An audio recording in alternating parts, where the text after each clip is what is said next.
Now we're going to talk about shadow highlight. This is another port over from Photoshop, introduced a few versions back, now here in After Effects. And what it attempts to do is simplify the process of restoring lost shadow detail and restoring lost highlight detail. So we have here this photo I took again, and then you could kind of see that there's some dark areas here that we're losing some contrast there, and also some highlights that are blown out. So let's go ahead and apply the shadow highlight effect. And instantly, a lot of those shadow areas are now made bright, a little bit too bright in my opinion. And to be honest with you, I typically prefer to use levels or curves where I have more specific control over highlights, midtones, and shadows than something like this that kind of automatically does it for me. Now, of course, we could uncheck auto amounts and put in our own amount. So I would probably take the shadow amount back down a little bit so it's not making that big of an adjustment. So here's before and here's after. So it's an improvement, but not overdoing it as it was before. Now we could increase the highlight amount to restore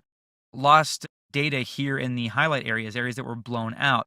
But you'll see as I increase this value, it does do that, but only to a point.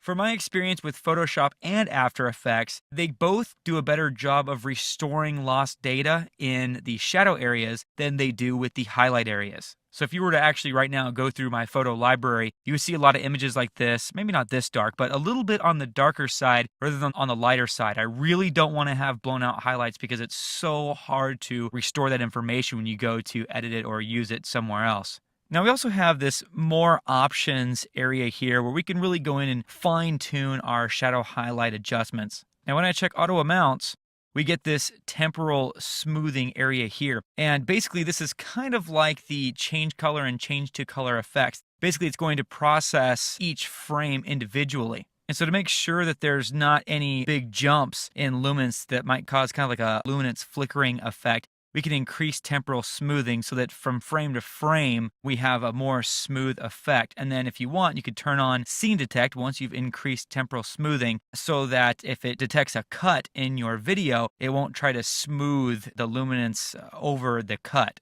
Basically, the color adjustments that shadow highlight does will cut like a hard cut, just like your footage does. And that's shadow highlight. You know, a lot of people swear by this effect.